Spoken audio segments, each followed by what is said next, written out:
Office টাইমে metro বিভ্রাট। আজ সকাল 11:30 নাগাদ দেখা গেল কলকাতার এক ব্যস্ততম মেট্রো স্টেশন দমদম, সেখানে মেট্রো বিভ্রান্তিতে অস্বস্তির কবলে পড়ে অফিস যাত্রীরা। সকাল 11:30 নাগাদ এই ঘটনা ঘটে। দমদম থেকে শোভাবাজার পর্যন্ত এই মেট্রো বিভ্রান্তি দেখা যায় যান্ত্রিক গোলযোগের কারণেই প্রায় 1 ঘন্টা মেট্রো বন্ধ থাকে। যদিও বা দক্ষিণেশ্বর থেকে দমদম আর সেন্ট্রাল থেকে কবি সুভাষ সেই পরিষেবা কিন্তু চালু ছিল, বন্ধ ছিল দমদম থেকে শোভাবাজার পর্যন্ত।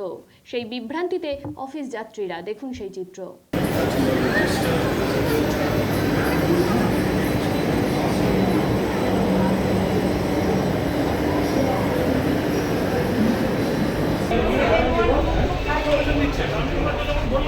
আধ ঘন্টা হলো দাঁড়িয়ে আছি, এবার অসুবিধা হচ্ছে, কাজের জন্য তো বেরোতে হবে।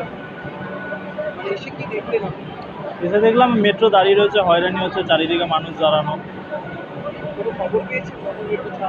না, এমনি কোনো তো খবর পাওয়া যায়নি, শুনিনি কিছু।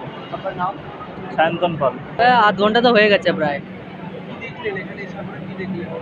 দেখলাম আমি যখন এসেছি তখন থেকে ভিড় ছিল, তারপর ভাবছিলাম কিছু পরে ছাড়বে, তারপরে দেখি ওইভাবে দাঁড়িয়ে আছে। জানি না কি হবে। আমার পরিতোষ।